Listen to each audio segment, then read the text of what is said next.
Okay, welcome back to our conversation for the second part of class today.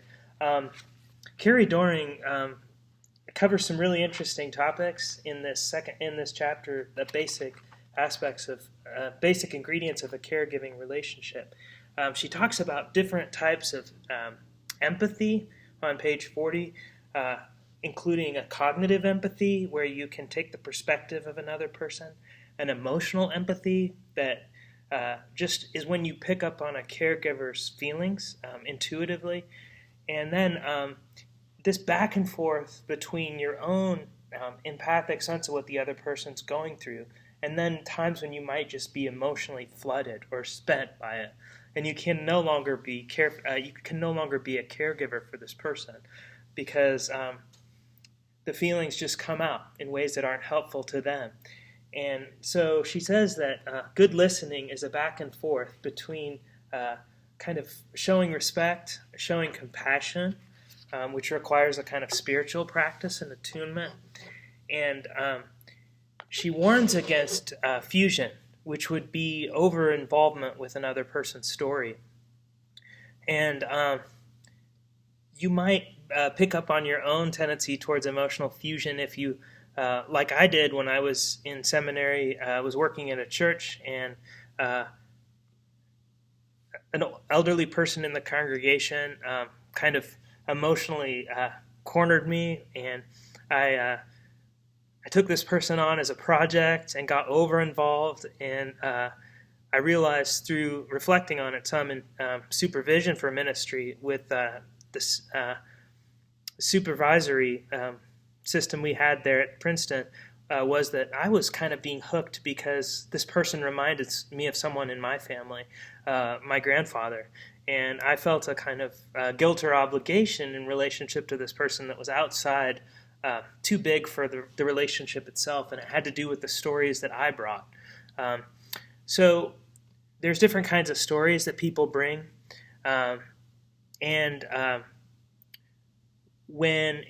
and they call it transference when you put on when someone puts their story on you. So they might say something like, you might have them lead in worship, and they start to get really judgmental and critical, and then they call you their father's name or something like that, and you realize that they've transferred something onto you. And likewise, you can also transfer things onto the people who are in your care, and that's called countertransference.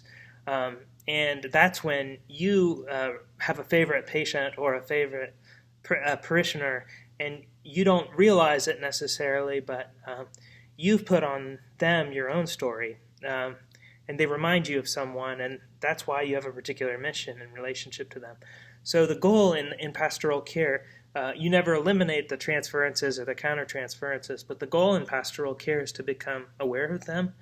And I think we saw Pastor Janelle doing some of that in the readings for last week, so that we can become more, what we want in every pastoral care encounter is for the person's own needs to set the agenda. If we're being driven by our own unconscious needs, we can't be as available to that person because our own needs are setting the agenda. So that's a really important part of power dynamics, and it's why we need people we can reach out to in ministry when we feel like we're in over our heads or something is bothering us, and we can get an outside set of eyes or perspective on that. So let's turn, Carrie Doring uses some things from process theology and process thought on page 46 and 47. We're just going to kind of go over those somewhat quickly now. She seems influenced by kind of models of God where God is very immanent rather than transcendent. And she's also in conversation to a great extent with Buddhist thought and philosophy.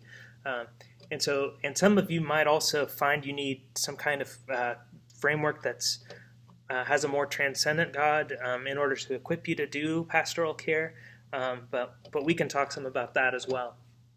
So let's turn to this conversation that Reverend Lee has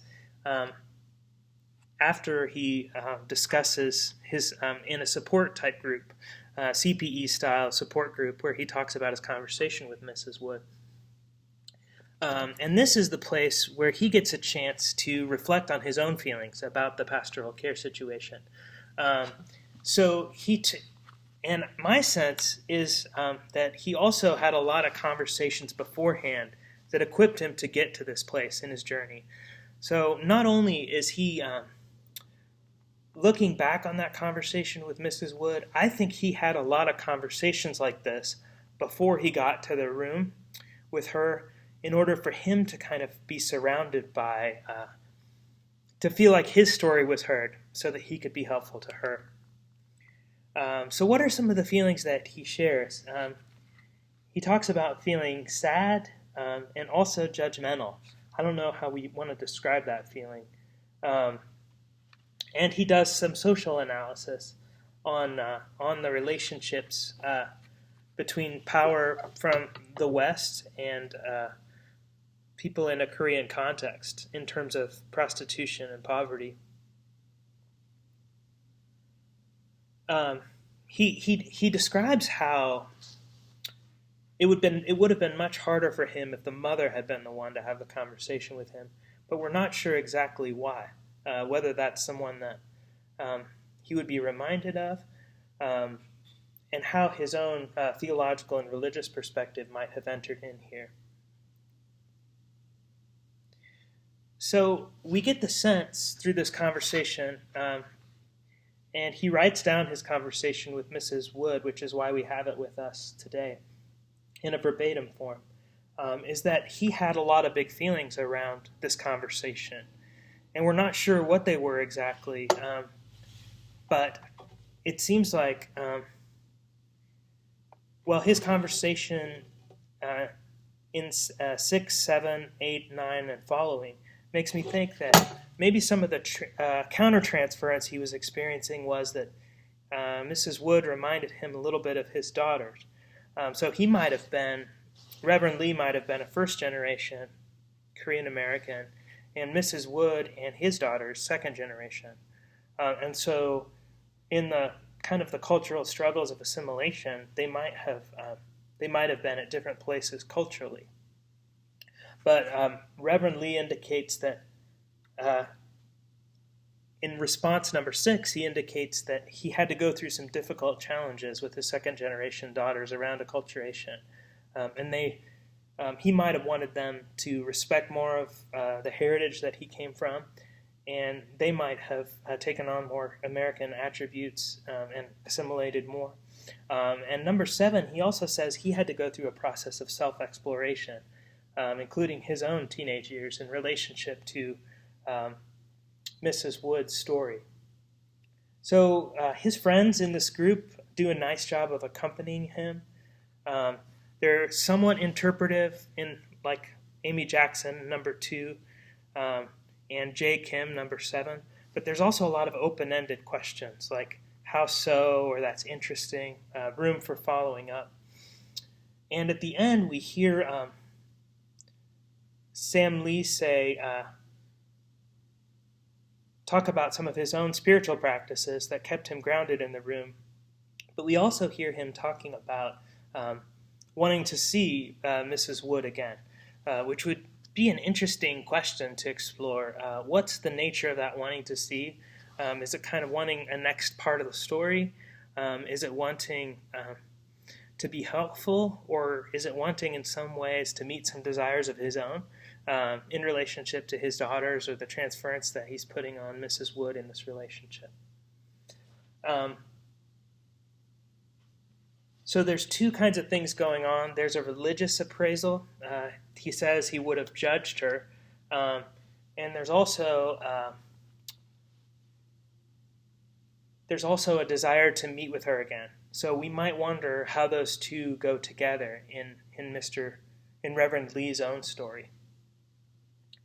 The good thing is that he's exploring his self in intercultural counseling. So he's exploring how his own self has developed as a pastor working in an American context in relationship to his own daughters, in relationship to his own teenage self. And then he's also exploring kind of the social systems issues that impacted someone like Mrs. Wood. And those histories are so important to know in pastoral care. If we don't know the histories of the people that come to us, it can be difficult. Like my example earlier, I had to learn the history of the Bracero program in order to continue to be effective with a Mexican-American patient who was in the Bracero program and then was mistreated and violently expelled at the end of the program, and who wanted to share those stories of rage with me. So in order to care for others and allow ourselves to be used interculturally in pastoral care and counseling, we have to have a good sense of we have to have a good sense of history and where these stories come from and why they matter. And that's an important part of the caregiving relationship, is learning about history and caring for that relationship in the present. So I'd like to talk a little bit more about the use of self and story. This is a part of this care for stories, systems, and self aspect of the class. And I think one of the things that I hope that we talk about here is just how daunting it can be to care for stories and how much responsibility we come to feel for them. So I think it's really one of the reasons I wanted to assign this chapter to you was so you could take a good look at a story in a context that might be different from your own, but might have some similarities as well. And you also got a good introduction to how Reverend Lee used himself in order to provide care in this setting. So what comes up for us when we think about the use of self in intercultural counseling? Well, I was thinking about a couple more examples from my ministry as a hospice chaplain in San Antonio, and one of them was caring for an African-American family where who was living in a small apartment, and where I kind of felt like I was welcome, but I never necessarily really earned trust, if that makes sense. I was kind of a tolerated presence or a stranger in some ways, and continued to be so as I cared for that family. I think there were so many pressures on the family and the caregiver who was doing the caregiving at home for her elderly parents and she was so busy herself that I never really managed to kind of build that bridge in a way that I felt like I didn't do a lot of deep exploration with them. I was a presence for them and helped connect them to their own religious community. But in a sense, I was always really a guest. And that experience, too, is important to mention. There's times when you enter someone else's space where you aren't a host, you really are a guest. And the most important thing is to be available in ways that are appropriate to the relationship without trying to flip that dynamic. There are times when it's important for you to learn to be the guest in pastoral care rather than being the one who's hosting. I also want to share a little bit about a care opportunity I had with the elderly gay man and his younger male boyfriend. I went into this situation initially maybe having a little bit of trepidation because of the levels of difference that I experienced. Particularly, I was wondering if I could be effective in this pastoral care scenario as a straight man. And I found that it was really important for me to enter their home with an attitude of openness and not judging ahead of time what I saw or the nature of their relationship. I learned that they'd been involved for many years in a relationship and that there was a big age difference between them. And both of those things could have made me, in a sense, judgmental. Maybe like Reverend Lee wondered if he would risk being judgmental in a sense. But what I found as in the process of hanging in there was that I really got to witness the profound nature of love and how when someone helps you discover who you are at a deep level, that person kind of deeply cares for your profound stories. And I was able to be their chaplain all the way through the end and help with the funeral, which was complicated because we had to negotiate with families that weren't entirely out. But it was a gift to be able to be there. And to use myself in pastoral counseling meant I needed to be aware of my own gender identity and profound shaping experiences around sexual orientation, but also kind of keep being interested and open and learning from where love was in that moment. Let me just share a couple of things that might get in the way of our using self in intercultural care. One thing is we might fear getting in over our head. I think this was part of the fear that might have been behind Reverend Lee's comments and the reason he needed to write it down in a verbatim. I think that the gift of the Holy Spirit at Pentecost that enables all of us to hear one another's languages, even though those languages are different, that gift of the Holy Spirit at Pentecost is what gives us the power to do pastoral care across intercultural differences. When we are in over our heads, we can kind of be amazed that the Spirit leads us to understand anything of what each other says at all. I think another thing to say at this point is that often a story gets more complex before it comes to its conclusion. So what I found when you travel with people through some of the deepest stories in their lives is there's a presenting story, and then as you get to know them better over the course of months or years, you start to get to know the complexity of their story. So that happens, kind of that deepening action in a story happens as we do a good job in pastoral care and earn people's trust and travel with them for a while. The stories get more complex as opposed to episodic ministries like in a hospital where you're visiting a person for one or two times and then you may not get a chance to see them again. So there's evidence that how we tell our stories is deeply shaped by our early attachment experiences. So the ways that we were held or cared for as children, the kinds of violence or trauma we experienced in our families of origin, all those things shape deeply the ways we tell our stories.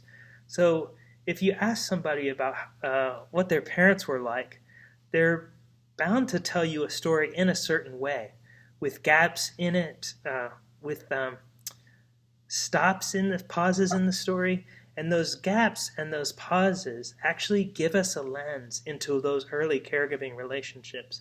Were they kind of stable enough, or was the context sustaining enough, or did a person experience deeply disorganizing or threatening experiences that then shape the way that they tell their narrative? So sometimes when you listen to someone's story and you experience their personality characteristics, you might just think, what is this story telling me about this person's kind of ways of being across their life or their early life? When you listen to a person's story, you're always hearing one side of the story.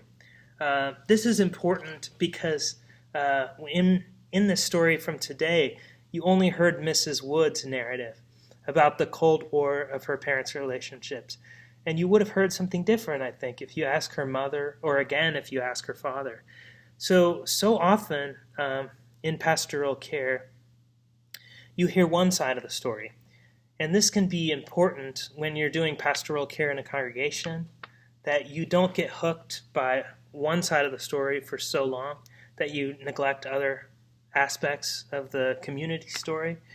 It's also important when you're doing counseling, say with couples. You don't want to counsel one part of a couple for so long because that can actually lead to divorce if you counsel just one member of a couple for a long time. Because if you listen to just one side of the story without ever getting the other partner involved, you're essentially becoming a kind of a close emotional experience that's excluding another side of the story that's important to hear. Most, I think, significantly theologically for me, we can tell our story. We can tell the story of our lives because God has come close to it in Jesus Christ. And that's the reason that we can believe our stories have a purpose. So that sense of Jesus Christ entering deeply into the human story is what makes it possible for us to enter into the stories of others, confident that we're being cared for in the process as we care for other people's stories. So that accompaniment of Jesus Christ in the incarnation is what makes it possible for us to listen to the human story for a long time. And also, God is the omniscient narrator. So God knows more about us and our stories than we can know about ourselves. And so what we get when we tell our stories is a very limited glimpse of who we are and what we could be. I think some of the most profound threats come from the threats posed by gaps in our own stories, if we're unaware of them. So perhaps Reverend Lee had some gaps in his own life, in his family stories, that impacted how he encountered Mrs. Wood's story, some aspect of his own family of origin. If he wasn't aware of that or conscious of it, it could have interfered with the way he was able to connect emotionally with Mrs. Wood in that conversation. So if we don't know the ways our stories are shaping us, we're more likely to act it out onto others. So if we don't know that we're always looking for an authority figure to rebel against, we're going to just find that authority figure to rebel against in every work situation that we're in or in every family situation that we're in. So if we're unconscious of kind of what our basic, some of our basic patterning is around our personalities, it's going to make it more difficult for us to avoid jumping into the same patterns again and again in our caregiving. One thing I think we should pay attention to is the fact that oppression plays a really central role in story care. So one kind of oppression that's very important is the idea that your story doesn't matter to mine. And so if Mrs. Wood had come in and Reverend Lee had kind of basically failed to be interested in her story, if her story had failed to matter to him, maybe in part because she was a woman or something like that, that would have been a form of oppression in which her story wouldn't have mattered to him in the moment. I also want to talk a little bit about how there's this idea in literary theory of side shadowing. I don't know if you know about foreshadowing. That's when something happens in the future. But side shadowing is when several stories are going on at once, and this can happen in complicated literary fiction. So pastoral care, especially in a group or a congregation, is a lot like side shadowing. So there's a lot of stories happening at once, and everybody's stories is intercultural, and your congregation's story or your nonprofit story is also intercultural. And each story has multiple possible stories within it, even in the present moment. So side shadowing means that there's several stories going on at once, and that we can't be limited or hooked into the possibility of just one story, because more is unfolding in the present than we're even aware of. I just want to end with this notion that your story is that which can't be taken from you. Even in silence, your story is kind of written on your flesh. So your story shapes in a deep and dramatic way who you are with others. And whether or not you're aware of that, it comes out in every act of pastoral care that you engage in. And it becomes part of, pastoral language is the speech we use, but it's also the body language we use. And so when we meet others in care, if we have something to offer them because of what God has offered us in Christ Jesus, it's because God has worked on our own story, spoken or unspoken, in the silence of our lives, to allow us to be present with another in ways that cross difference, that make respect for difference, and that allow us to continue to be different from others. So my encouragement today is that you do some pastoral care with someone very different from yourself, and you try to use some of these understanding responses in that pastoral care, and you try to learn something, maybe even that might challenge some of your preconceived notions. And we're going to be talking about this a little bit on Thursday as well. On Friday as well, about some of the major cultural differences that we face right now and how to listen across those differences. So I want to encourage you during this week to have a conversation with someone who you perceive to be different from yourself, and ask open-ended questions, reflective listening questions, occasionally ask feeling questions, but don't be afraid to go there and see how that conversation develops and see what new possibilities are present in that conversation. I pray for you and pray that you continue to experience God's Spirit leading you, and I pray that your story would be cared for during this season of your life as well. God bless you.